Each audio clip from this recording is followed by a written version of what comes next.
अस्सलामुअलैकुम। Welcome to एम रॉड। दोस्तों, दो अहम टॉपिक्स पर बात करने जा रहे हैं। पहला बात करेंगे कि ऑपरेशन सिंदूर के दौरान क्या कुछ हुआ। इसमें बहुत सी चीज़ें अभी भी मिस्ट्री हैं और कुछ चीज़ें अब निकल कर सामने आ रही हैं कि अच्छा ये हुआ था। रिसेंटली एक Indian army officer Dinesh Sharma, उनकी फैमिली ने एक इंटरव्यू दिया। या इंटरव्यू वो अब जाके पब्लिक में बहुत ज़्यादा वायरल हो रहा है। इस इंटरव्यू में उनकी फैमिली कंफर्म करती है कि एक इंडिया का टैंक पाकिस्तान ने डिस्ट्रॉय कर दिया। और ये चीज़ अपने आप में बहुत ही ज़्यादा शॉकिंग भी है और नई भी है, क्योंकि इससे पहले टैंक्स के कॉन्टेक्स्ट में कोई इंगेजमेंट नहीं हुई थी। सिर्फ यही बात हो रही थी कि इंडिया ने पाकिस्तानी इंस्टॉलेशंस को अटैक किया, पाकिस्तान ने इंडिया के इंस्टॉलेशंस को अटैक किया, दोनों तरफ एयर बैटल हुई। लेकिन ये जो टैंक डिस्ट्रॉय करने की बात है, ये इंडियन साइड से तो छुपाई गई, बट अब ये ऑलमोस्ट एक्सपोज हो चुकी है। और दूसरा बात करेंगे कि पाकिस्तान ने अपनी थर्ड हंगोर क्लास सबमरीन को लॉन्च कर दिया है 15 अगस्त को। दोस्तों, ऑपरेशन सिंदूर में क्या हुआ उस पर ऑलरेडी हम मल्टीपल वीडियोस बना चुके हैं। उस पर सेपरेट हमारे चैनल पर प्लेलिस्ट मौजूद है, जिसमें जो कुछ भी हुआ और जो भी सबूत और एविडेंसेस हमारे सामने, उन तमाम को लेकर हमने वीडियोस बनाई हुई हैं। लेकिन ये जो नई चीज़ रिवील हुई है, इसके मुताबिक इंडियन आर्मी के एक ऑफिसर दिनेश शर्मा, जो कि पाकिस्तानी अटैक में मारे गए, इंडिया का ऑफिशियल क्लेम है कि एलओसी पर पाकिस्तानी बम्बार्डमेंट या पाकिस्तानी शेलिंग के कॉन्टेक्स्ट में उनकी जान गई। लेकिन उनकी फैमिली क्या कह रही है, एक दफा आप खुद सुने। एक्चुअल में क्या हुआ था, मतलब वहां पर जो घटना घटी थी वो हुआ क्या था? ज्यादा तो हमें जानकारी नहीं है। जितनी जानकारी हम कर पाए वो ये था कि जब परसों रात को हमारी भारतीय सेना ने अटैक किया, तो दो तरफ से अटैक किया था। एक हवाई अटैक जी। और दूसरा उनका ध्यान भ्रमित करने के लिए, या हम कह सकते हैं अपनी एक दूसरा जमीनी रास्ते के दो अटैक किए थे, जिसमें जैसे ही उनके ऊपर हवाई अटैक हुआ, ये अंदर काफी अंदर तक चले गए थे। और ऐसी जानकारी मिली है कि सेना की जैसे इनके पास मैसेज आया ना हुआ वापसी, तो ये वापसी के समय जब टैंक चला रहे थे, ये उस टाइम टैंक पे थे, तो टैंक के बैक साइड में बताते हैं, हमारे फौजी भाई बता रहे थे कि लाइट होती है। उस लाइट को ध्यान करते हुए तब उन्होंने अटैक किया पाकिस्तानियों ने, और जिसमें वो 5 सैनिक थे उस टाइम, 4 जख्मी और हुए, लेकिन वो अभी हॉस्पिटल में उपचारधीन है वो। और हमारे दिनेश कुमार शर्मा जी ज्यादा जख्मी हुए।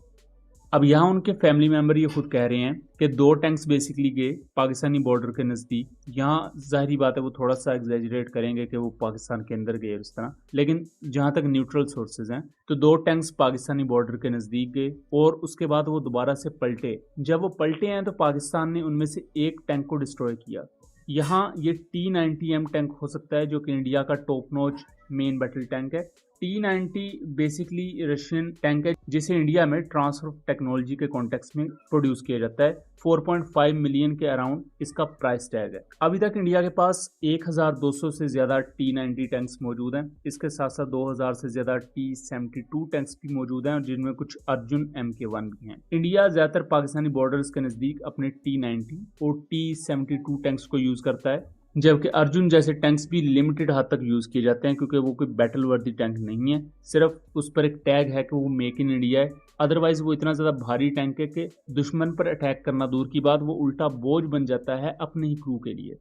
इसके साथ साथ और भी मल्टीपल इंडिया की कैजुअलिटीज है जिनको इंडिया ने एक्नॉलेज ही नहीं किया। अब उसके बाद हम आ जाते हैं दूसरे टॉपिक की तरफ। दोस्तों, पाकिस्तान ने 15 अगस्त को अपनी third Hangor class submarine launch कर दी है। हंगोर क्लास सबमरीन एक नेक्स्ट जनरेशन सबमरीन है, जिसको पाकिस्तान नेवी एक्वायर करने जा रही है। और ये थर्ड हंगोर क्लास सबमरीन, जिसका नाम PNS मंगरो है, इसे वुशैंग शिप बिल्डिंग इंडस्ट्री ग्रुप, जो कि वुहान चाइना में वाक़ है, वहां से लॉन्च किया गया। और इस सेरेमनी में पाकिस्तान नेवी के deputy chief of naval staff vice admiral Abdul Samad वो भी शामिल थे। अब ये जो third Hangor class submarine launch की गई है, मैं इससे पहले आपको थोड़ा सा ले चलूं तो पहली जो हंगोर क्लास सबमरीन लॉन्च की गई थी वो अप्रैल 2024 में की गई थी, और अभी उसके सी ट्रायल्स चल रहे हैं। जो दूसरी हंगोर क्लास सबमरीन लॉन्च की गई वो जनवरी 2025 में की गई, और अब थर्ड हंगोर क्लास सबमरीन अगस्त 2025 में की गई।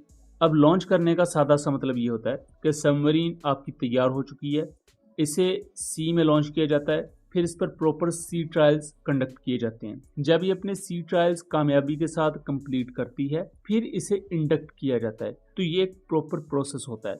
फर्स्ट हंगोर क्लास सबमरीन अप्रैल 2024 में जो कि लॉन्च हो चुकी है, उस पर सी ट्रायल्स कंडक्ट किए जा रहे हैं। इसमें वेपन इंटीग्रेशन और भी दूसरे बहुत से मामला होते हैं। और पाकिस्तान नेवी इसके सी ट्रायल्स को इतना लंबा और इतना एक्सटेंसिव इस वजह से कर रही है क्योंकि फ्यूचर में पाकिस्तान के पास करंट जो अगोस्टा क्लास सबमरीन है 5 अगोस्टा सीरीज की, अगोस्टा 70 और अगोस्टा 90 भी, इनको रिप्लेस करना है इन हंगोर क्लास सबमरीन से।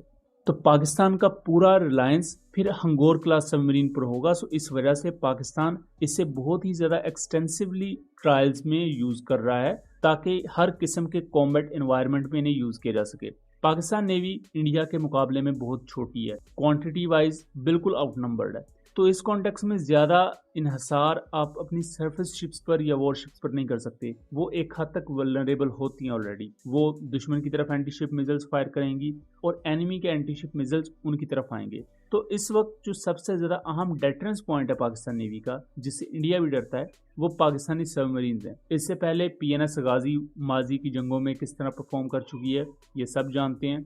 और जो नेवल फ्लीट है वो पूरी दुनिया में एक डर की अलामत समझी जाती है नेवल डोमेन में, क्योंकि इनका पता नहीं लगता ये किस जगह मौजूद हैं, ये किस तरह स्ट्राइक करेंगी और इनसे आप एंटी शिप मिसाइल्स के साथ साथ टॉर्पीडोज फायर कर सकते हैं। और PNS हंगोर को और ज़्यादा खतरनाक बनाती है इसकी हैवी टनेज, स्टेल्थ कैरेक्टरिस्टिक्स और Babur submarine launch cruise missile की इंटीग्रेशन।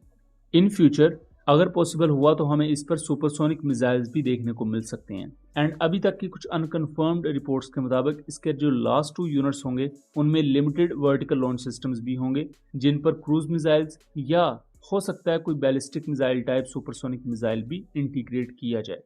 सो दोस्तों, ये था एक एनालिसिस। उम्मीद करता हूँ चीज़ें क्लियर रही होंगी। वीडियो पसंद आई हो तो इसे ज़्यादा से ज़्यादा शेयर कीजिएगा ताकि इस तरह की मज़ीद इन्फॉर्मेटिव वीडियोस हम आपके लिए लेकर आ सकें। मिलेंगे अगली वीडियो में, तब तक के लिए अल्लाह हाफिज़।